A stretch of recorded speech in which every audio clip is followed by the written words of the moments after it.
qodobada aan saaka idin haynana waxa ugu dooron munaasabad lagu xusayay 58 sano guuradii ka soo wareegatay markii gobolada waqooyi ay ka xoroobeen gumeystihii Ingiriiska oo xalay lagu qabtay xarunta dawladda hoose ee Xamar madaxweynaha Soomaaliland oo 26 Juun ku xusay hadal kulul oo u jeediyay dawladda Soomaaliya iyo maamul goboleedyada dibaana ka tirsan baarlamaanka federaalka Soomaaliya iyo saraakiil ciidan oo la sheegay in lagu xiray ama ciidamada Kenya ay ku xireen gobolka Gedo maamulada degmooyinka Balcad iyo Warshiiq oo wada baaritaan ku aadan shakhsiyaad dad rayd ah ku dilay inta u dhaxaysa labada degmo dilalka loo geysanayo muwaadiniinta Soomaaliyeed ee ku nool dalka Koonfur Afrika oo sii kordhaya dibadbaxyo xooggan oo ka socda waddanka Iiraan iyo waaxda ilaalada xuduudaha ee Mareykanka oo ka hortimid go'aankii Trump ee qaxootiga Hormuud Telecom u doono adeeg isgaarsiineed oo casri ah Hormuud Telecom u doono internet xawaarihiisu sareeyo adna qaado Hormuud saaxiibkana u qaad waa subax isniin ah taariikhduna ku astaysan tahay 26 bisha 6 ee Juun sanadka 2017 warka subax oo dhameystiran waxa la diyaaraa Farxiyo Xuseen Cali aad iyo aad u mahadsan tahay Cabdiqani Cabdullaahi Ibraahim subax wanaagsan warkii oo dhan munaasabad lagu xusayay 58 sano guuradii ka soo wareegatay markii gobolada waqooyi ay ka xoroobeen gumeystihii Ingiriiska ayaa xalay waxa lagu qabtay xarunta dawladda hoose ee Xamar Axmed Maxamed Ibraahim ayaa ka waramaya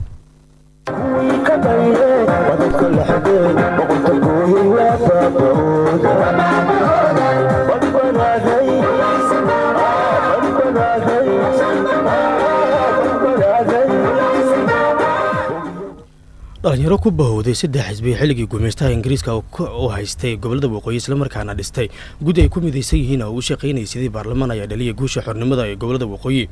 baarlamaankaasi ayaa ka koobnaa 33 xildhibaan kuwaas ayaa lagu sheegay inay hayeen kuwii u dagaalamay xorriyadda gobolada waqooyi ee hay'adda suurtageliyay calankii ugu horeeyay Soomaaliya ay leedahay in laga taago dhul Soomaaliyeed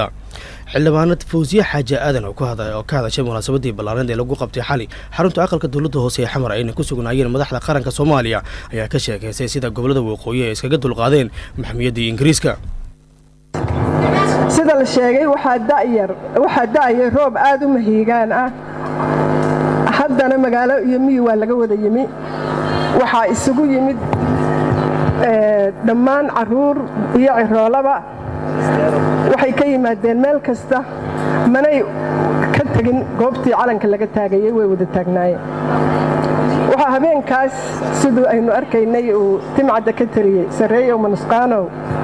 sidoo aan eegay ka nasaar waxa igu maqaalo ah in habeenka dad badan ay suuxeen farxad daraadeed wakaaladda Reuters waxay subaxdii dambe qortay maanta oo axada 26 Juun waxa ka hoos baxay boqortooyadii Ingiriiska dal kale oo surtay calan buluug ah oo xidig cad ay ku taalo waxa kale oo si ku dareen waxa dawladda lagu wareejiyay Maxamed Ibraahim Cigaal oo premier ah waxaana xilkaas wareejiyay Brigadier D.G. Brooks oo boqortooyada Ingiriiska ka wakiil ahaa madaxweynaha dawladda Soomaaliya Maxamed Cabdullaahi Farmaajo oo hadlay gabagabada munaasabadda ayaa sheegay inay ku faraxsan yihiin in loo dabaaldego markii ugu horeysay oo calan Soomaalida la soo dhul Soomaaliyeed kaas oo ay ka soo wareegatay 58 sano dabaaldega ee 26 Juun oo ah 58 guuradii ka soo wareegtay maalintii taariikhda lahayd ee calanka Soomaaliya laga taagay dhul Soomaaliyeed oo xor ah meeshaasna waxay ahayd beerta xorriyadda ee magaalada Hargeysa oo dadkii oo dhan isugu soo baxeen qof walba oo Soomaaliya meel walba joogana farxaddii iyo qiiradii iyo Soomaalnimadii iyo wadanimadii iyo reereyntii halkaas isugu yimid waxaa laga xasuustaa tixdii taariikhiga ahayd ee Fawziya halkan ka sheegtay uu tiriyay Cabdullaahi Suldaan Timcade oo mar alla markii laga hadlo xorriyad iyo calan iyo qaranimo marka laga hadlo tixdan qof walba oo Soomaali ah uu wax ka yiraahdo taasoo ahayd sareeyo manusqaamow aan sidoo yahay eegne kaana siib kana saar maxamed cabdulaahi farmaajo madaxweynaha dowladda soomaaliya ayaa dhanka kale sheegay inay doonayaan in mar weliba la xasuusnaado aabyaashii dhaliya xornimada soomaaliya maadaama dhiig fara badan ay u daadiyeen. xorriyadda maanta aan ku naaloonayno waxa weeye xorriyo lagu bixiye dhiig iyo dhaqaale lagu bixiye wey. waxaan aaminsanahay dadkii waagaas joogay inay naga ficnaayeen. hadday hadda noolaan lahaayeen ma aqaan siday ahaan lahaayeen. waxaanse sheegayaa in loo baahan yahay inay tahay wakhtigeedii oo inaan wax ka baranno. maanta waxaan joognaa guul, maxaa yeele guushaas waxay ka bilaabatay 1960kii markii waqooyi iyo koonfur ay isku darsoontay. maanta waa 26 beri 6 beri kabdhac ay ummadda Soomaaliyeed ku darsoomeen. guushaas oo ahayd guul ummadda Soomaaliyeed u horseeday Soomaalinimo iyo midnimo oo ku dhisnay ama asaaskeedu u ahaa wadaniyad. wadaniyadda macnaheedu tahay qofka inuu jecel yahay dalkiisa keliya maaha, inuu dadkiisa jecel yahay, inuu dalkiisa ceebta ka ilaaliyo, inuu dalkiisa ilaashado, inuu cadow uusan keenin, dalkiisa inuu xanaanaysto weeye wadannimadu. wadannimadu ma aha inaad Soomaali tahay keliya maaha. wadaniyaddu waa wax intaas ka weyn. waxaa loo baahan yahay marka maanta waxay taagan tahay tii waagaas inaan ka baranno wixii dadkii naga horreeyey ku guulaysteen, oo ay ku guulaysteen inay Soomaali mideeyaan, oo ay ku guulaysteen dadka Soomaaliyeed inay walaaleeyaan oo ay gacmaha ay isqabsadaan. maanta ayay taagan tahay. maanta waxay taagan tahay mabda'a dhabta ah oo loo baahan yahay oo kulligeen ay tahay inaan qaadanno, inay tahay patriotism, wadaniyad inay tahay. waxaan hubaa hal sano iyo bar ka hor wax wadaniyad ka hadlaayay waa yaraayeen, waa laga baqaaya wadaniyad. Soomaali ha noolaato, Soomaali ha noolaato. 12kii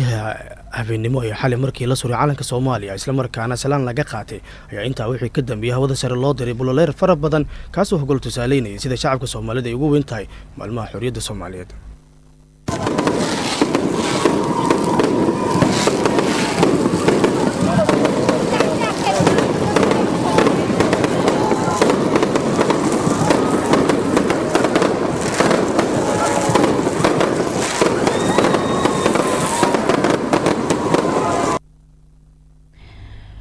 madaxweynaha Somaliland oo ka qayb galayay munaasabada 26 Juun oo xalay Hargeysa lagu qabtay ayaa waxa uu si kulul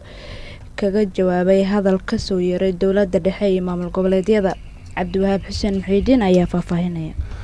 madaxweynaha Somaliland Muuse Biixi Cabdi oo xalay ka hadlay munaasabada loogu dabaaldegayay 26 Juun ee xalay lagu qabtay magaalada Hargeysa ee xarunta Somaliland waxa uu dowladda federaalka Soomaaliya iyo maamul goboleedyada xubnaha ka ah ku eedeeyay inay weerar cunaqabateyn ah ku qaadeen Somaliland.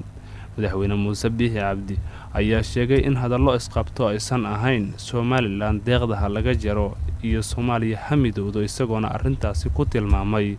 weerar cunaqabateyn ah oo lagu qaadayo Somaliland isla markaana ay isku raaceen dowladda federaalka Soomaaliya iyo dhammaan maamul goboleedyada xubnaha ka ah. madaxweyne Muuse Biixi Cabdi ayaa yiri ma ahan wax loo baahnaa in dowladda federaalka Soomaaliya iyo sidoo kale maamul goboleedyada uu ka soo yeero hadalka ah in deeqda laga jaro Somaliland warqadaasna loo diro beesha caalamka. waxaa sidoo kale uu sheegay in haddii wada hadallada Somaliland iyo sidoo kale Soomaaliya ay sii socon lahaayeen caqabad uu ku yahay hadalka ka soo yeeray dowladda Soomaaliya iyo maamul goboleedyada. madaxweyne Muuse Biixi Cabdi ayaa sidoo kale waxa uu ka hadlay dagaalka ka taagan deegaanka Tukaraq ee gobolka Sool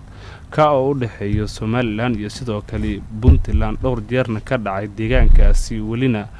deegaanka nawaaxigiisa ay isku horfadhiyaan ciidamo kala taabacsan Somaliland iyo sidoo kale Puntland. hadalka madaxweyne Muuse Biixi Cabdi waxa uu daba joogaa warqadii dowladda federaalka Soomaaliya ay beesha caalamka u dirtay taas oo ahayd in Somaliland aan si gaar ah loola macaamilin, waxaana dowladda federaalka hadalkaasi ku raacay dhammaan maamul goboleedyada xubnaha ka ah. hayeeshee xildhibaanada ka soo jeedo somalilan islamarkaana ka tirsan baarlamaanka soomaaliya labadiisa gole ayaa si weyn u dhaliilay hadalka ka soo yaray dowladda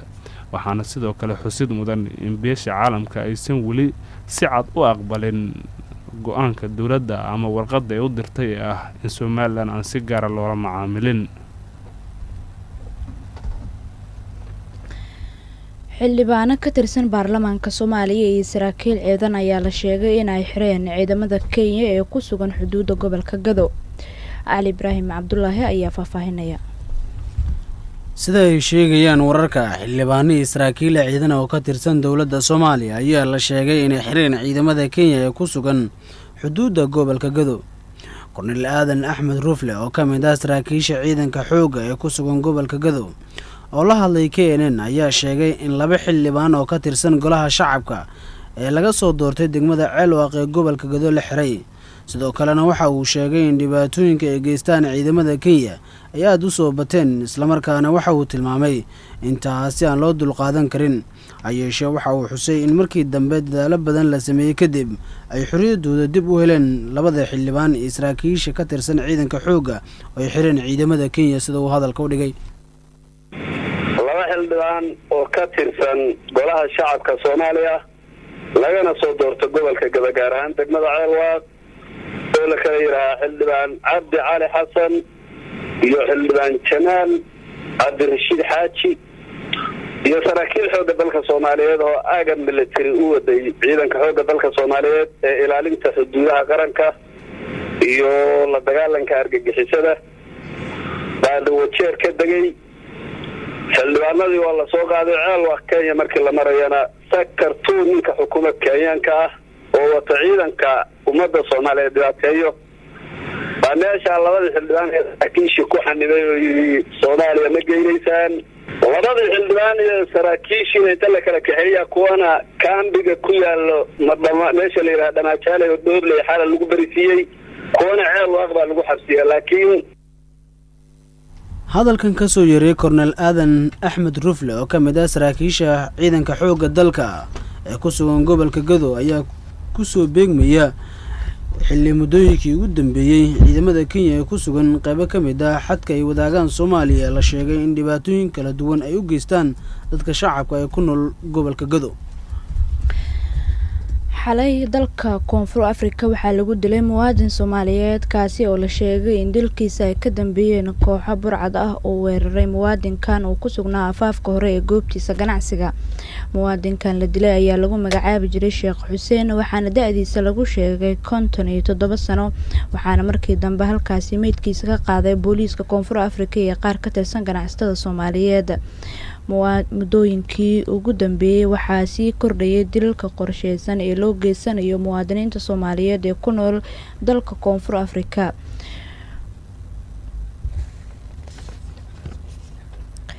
maamulada degmooyinka Balcad iyo Warshiiq ayaa wada baaritaan ku aadan shakhsiyaad dad rayd ah ku dilay inta u dhaxaysa labadaasi degmo.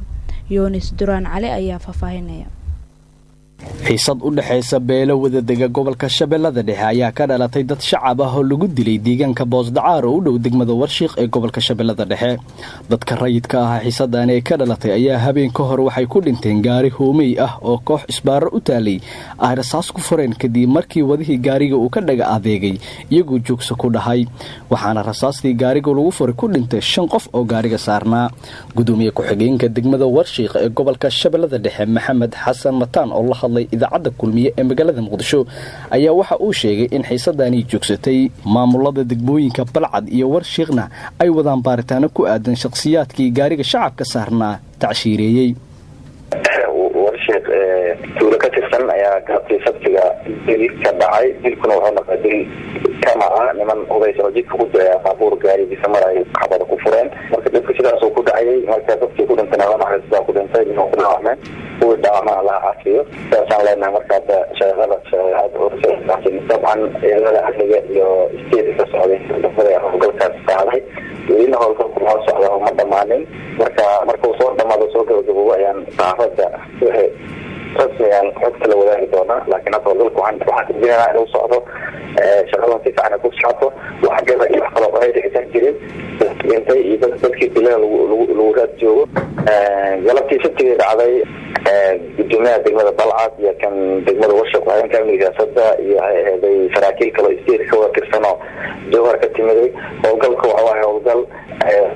wado hay-aday stateka hirshabelle maaha howlgalka uu ka weynaa degmada marka sidaasaa meesha loo jiraa marka meesha waa meel buur oo aad u fogo degmada xasuudeer u dhow marka dadku waxaa la rabaa in sida xaqiiqda dhibka geesa lasoo qabqabto marka dadaan dhibgeesa la qabta la diidaa marka howlgalku waa socdaa marka waxaana suurtagalaada in badan in lahaayo si cidina lasoo qaban doono marka oo laga soo dabadoogo saasay hawsha ugu jiraan marka hawshan waxa waaye hawl stateka dhan wada wadiyo dadka intay hadda waa 5 qof oo hay-aday dadka meesha ku wax un isriix iyo waxay waa jireen laakiin dadka la dilay iyo dadka waxaa la dilay waxaana qabiil oo ka dhexeeya dagaal hore isugu ma jirin dadkan si kama ku intaan dadkan nafaasi wax ku dileen dhowr jeer ayay gobolada Shabeellada Hoose, Shabeellada Dhexe iyo kuwa kale gaadiid shacab saaran yihiin waxaa ku rasaasiyay shakhsiyaad isbaar u taalay waxaana ka dhalanayay khasaare dhimasho iyo dhaawac ah. warkaas waxa idaacadu kulmi ayaad dhageysanaysaan subax wanaagsan meel walba waa joogtaan. wadanka Iran ayaa waxaa cirka isku sii shareeraya dibadbaxyo si tartiib ah ku bilowday oo xilligan ka soconaya meelo badan oo ku yaala gudaha dalkaasi. dadka isku soo baxay oo tiradoodu ay sii siyaadaysa ayaa waxa ay ka dalbanayaan dawladda in ay wax ka qabato dhaqaale liica xooliga ku socda ee ka jira Iran.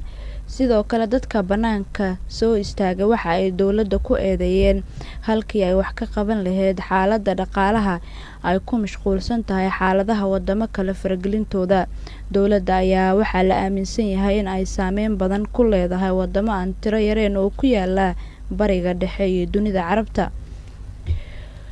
ugu dambeyntiina madaxa waaxda ilaalada ammaanka xuduudaha Mareykanka oo warbaahinta la hadlay ayaa sheegay in aysan aqbali doonin in ay kala geeyaan carruurtii waalidkood xilliga ay ka soo gudbayaan xuduudda Mareykanka oo Mexico la wadaago.